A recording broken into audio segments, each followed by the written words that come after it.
education to the budget to her many years in the South Carolina State House, I sit down exclusively with South Carolina State Representative Gilda Cobb-Hunter for a special edition of Quintin's Close-Ups.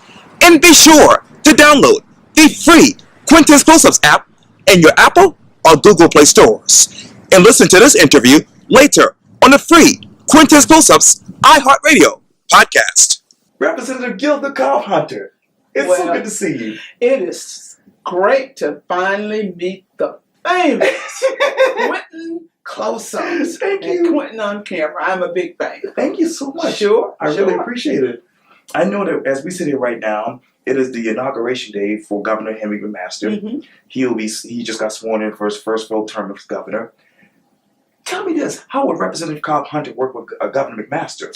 Oh, Governor McMaster and I have a very good working relationship. I have worked with him since he has been serving as governor, and I look forward to working with him in his full 4-year term. I see no issue in working with Governor McMaster. I liked some of the things he said in his speech. Mm-hmm. I am real pleased with the flooding commission that he has created, because for people who live in low-lying areas, the potential to do something about drainage and stormwater issues across the low country is phenomenal. And so I'm really pleased that he's done that. So I don't anticipate any issues in working with Governor McMaster.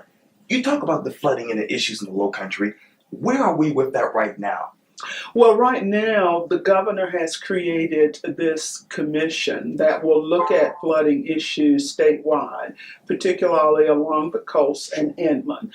For a county like Orangeburg, which is not coastal, right, but we have Lake Marion, and the eastern part of Orangeburg County is truly low country because it's low-lying, I am hopeful that the Flooding Commission will look not just at the coastal counties, but the effects of flooding on inland counties, whether we're talking about hurricane relief or evacuation or whatever. There are some areas those are some issues that I'm hopeful that this commission will be able to address. You talk about Orangeburg County. It's a place you love.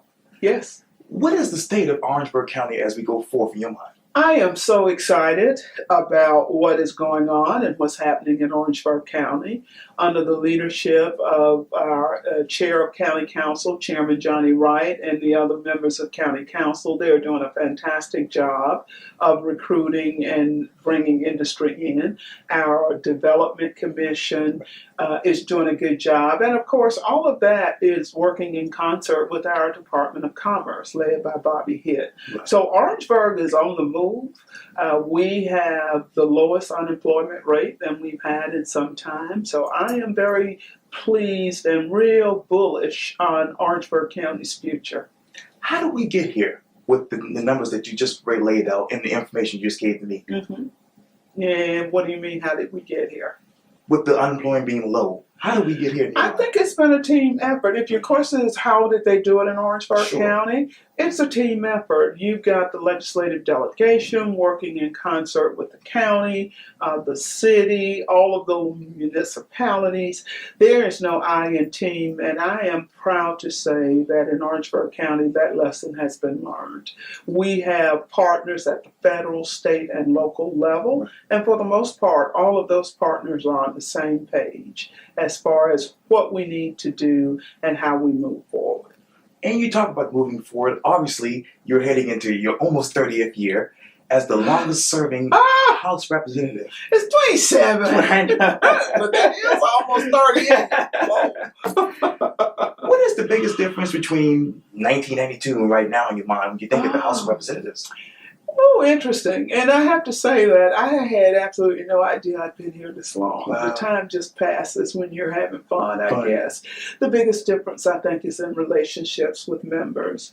When I was first elected, it was a Democratic-controlled House, but there were a number of Republicans here, and everybody just seemed to have a different attitude about party and positions. It wasn't as partisan as it is now, and it was just more civil. You were able to agree and disagree agreeably. the biggest difference I see in 92 and 2019 is the civility, the partisanship, and just, I think that those two would be the most descriptive. I would like to see us focus more on South Carolina and what is in the best interest of South Carolina, as opposed to what's in the best interest of the Republican Party or the Democratic Party. One of the things that you all are focused on, and I just saw a soundbite you did just yesterday, and this is about education. Yes. Where are you emotionally when you think of education in South Carolina? You know, I am where emotionally I'm just sad for the children of this state, because we have been wrangling and wrestling with this issue since 1994, when the Abbeville lawsuit was initially filed. And so I'm sad and disappointed for the children of South Carolina, because we have had a generation of kids who have graduated from the time that suit was filed. We are almost about to graduate another group of kids. And so sadness would be the word that I would use to describe my feeling.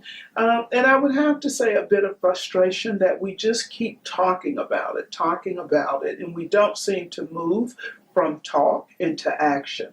I am very pleased to see and hear that Governor McMaster has said education is a priority for him.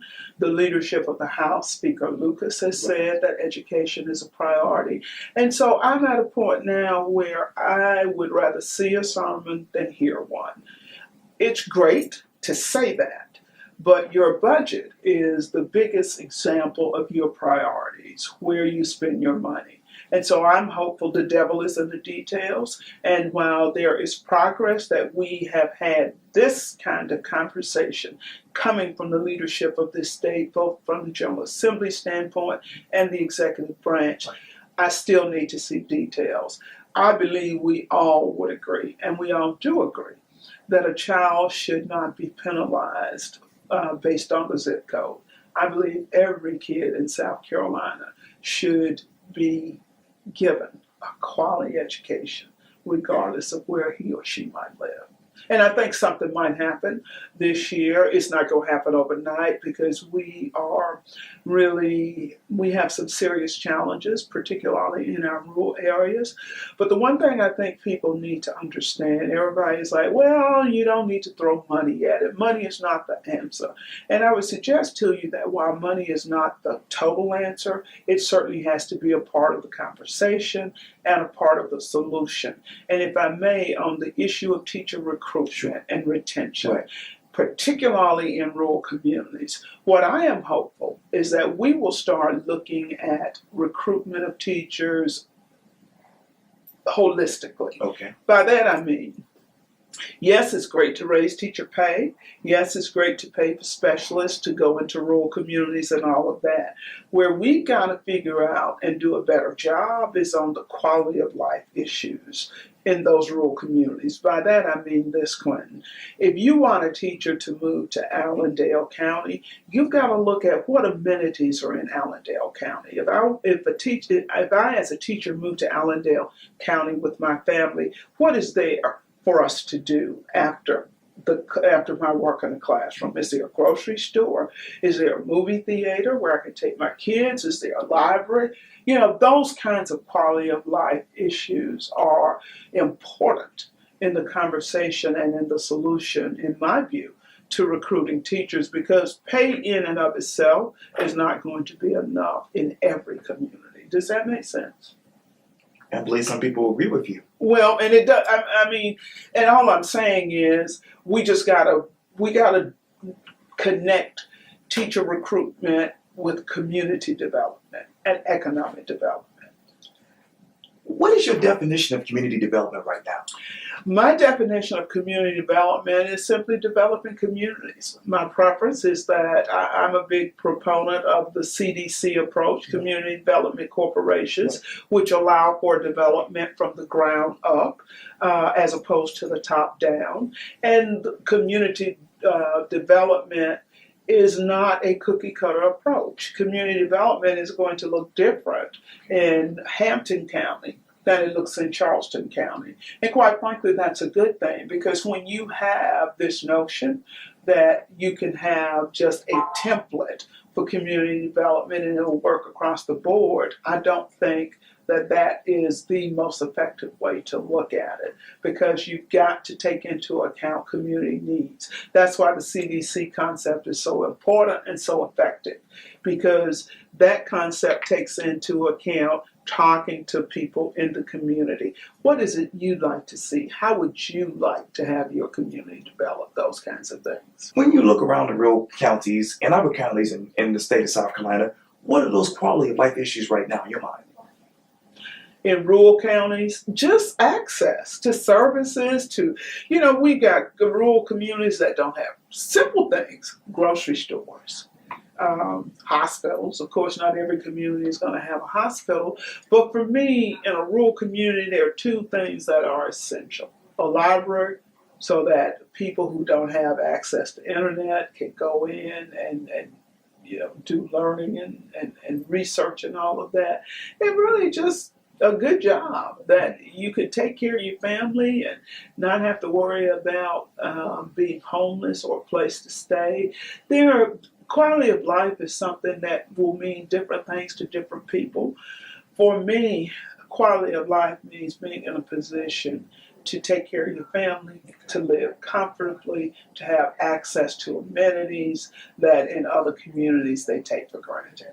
And I know just off camera you were telling me that a lot of state employees have to qualify for food stamps. Yes. It is so sad that we as a state don't value our employees any more than we do by the low wages that we're paying. And one of the things I am hopeful of, we'll do a better job of this session, is increasing employee pay. There's a lot of conversation about teacher pay, and I'm all for that. But the public needs to understand that when we talk about teacher pay, we're talking just about teachers. We aren't including the support staff. Yeah. You've got administrative support, you've got custodians, Right. you've got bus drivers, you've got every possible occupation that goes in to helping that kid learn, keeping the doors open, all of that. So we should focus on teacher pay, but it would be a mistake to think that that is the only area where we need to do better. I would suggest to you that when we talk about our educational system, that the support staff is equally as important as increasing teacher pay. And you talk about paying money in the budget. Where do we go with this conversation about the South Carolina budget right now? Right now, we are just beginning budget hearings. I serve on the Higher Education Subcommittee. We started our committee hearings this week. We have heard today, we heard from Winthrop and South Carolina State. Yesterday, we heard from the College of Charleston and some of the other four-year institutions. So we are just beginning the process. Higher ed is something that is important to South Carolina. We have got to do what we need to do as far as investment in higher ed, just to make sure that we are going to be producing a trained workforce. And when I say higher ed, I'm not just talking the four-year colleges. I'm talking the technical schools as well. Our technical schools do a tremendous job in preparing and training our workforce, and we've got to make sure that they are able to continue to do the good job that they have been doing. HBCUs, where are they in the equation when you think of higher education right now? Oh, without question, HBCUs are important. I'm a product of an HBCU, Florida A&M University. We've got one here in South Carolina, South Carolina State University. Has done a great job in producing graduates who have made a difference across the country and across the state. We have not, as a state, in my opinion, done as much as we probably should have for South Carolina State. And let me say that South Carolina State is the only state-assisted HBCU. We have several private HBCUs in South Carolina. Of course, we've got Benedict, we've got Claflin, we've got Allen, we've got Morris, and we have Clinton College. And I hope I didn't leave one out. So HBCUs are critical. What I would suggest to you, though, Quintin, is that those of us who are products of HBCUs, we need to do a better job of giving back. It is ridiculous for us to think that the state of South Carolina, or any other state for that matter, is going to fund HBCUs in the manner that we'd like to see them funded. South Carolina doesn't fund the majority institutions and the way that we should. There's this perception that we do. But for example, this morning in a budget hearing, Winthrop University reported that their total funding, Right. only 15% comes from the state. The difference is how you decide to diversify your revenue. And so what we need our HBCUs to do a better job of is first and foremost develop strong alumni giving programs so that you are touching alumni to say, hey, how about invest in the institution that invested in you? That's first and foremost. And there are a number of grant and research opportunities out there, as well as corporate giving. And so while there is work that has to be done from the state level, as far as our level of funding, as HBCUs, we've got to step up our game and be more accountable to our alumni, or at least hold our alumni more accountable, is what I'm trying to say, to the institution by investing in the institution that prepared you for what you're doing now. And obviously, when you spoke with the Orangeburg Times Democrat just recently, you said this quote, "Once I decided to do something, I give it my all." I do. I was raised that way. I mean, that's automatic for me. I'm sorry, is there a question? Oh, I'm going to get there. Oh, okay. I'm sorry. I'm coming. Okay. When did you decide that you wanted to give your all to this particular position as a state representative? There's no distinction between my giving my all in this position and anything else I've done. It has to do with how I was reared. And so whether I'm a legislator or social worker or ditch digger, whatever, it is in me, in my nature, because we were brought up, my parents taught us to give it your all, to make a difference, regardless of where you go, make a difference. And so that is just my approach to any task, to any job. I just give it my all. So I've not made a distinction to say, oh wow, now that I'm a legislator, I'm going to give it my all, as opposed to being a social worker, giving it my all. And when I taught school that little bit of time, giving it my all. My point is, that is who I am and what I do. And that is I focus and I try to see it through. And if I were to interview you again for Quintin's Close-Ups, what would you tell me about this particular term in the South Carolina House of Representatives? Well, now it's because we're just starting, and we're not even a full week in. I'm hopeful that if you interviewed me a year from now or 2 years from now about this term, I would say, gee, Quintin, guess what? When I was talking about I'd rather see a sermon than hear one, right. When we talk about education, they really did it. They really put some substance into a plan that is going to lift and dispel the inequity in our educational system. That would be huge, in the words of our current president, if we were able to do something about the inequities in our schools and in our school funding. That would be enough to make my day now. Added gravy, Quintin, would be if I could say, they not only funded the schools and did something about the inequities in school funding, they gave state employees a significant raise. After all of these years, the state took that salary study and implemented it and did something for state employees to show them how much we value what they do for the state of South Carolina. Those two items for me would be wonderful. Representative Gilda Cobb-Hunter, thank you so much for your time. I really, really appreciate this. You're more than welcome. You are a bundle of energy. I need to bottle you. Can you package that? And bring it here to Columbia. It's a pleasure meeting you. Likewise. I look forward to just watching you sprout. Oh, thank you. And Grace God. spring. Oh, that's honey. It is with His grace Yes. and His mercy Right. that we all do what we do. Exactly right. Amen. Okay. All righty. Thank you. Thank you.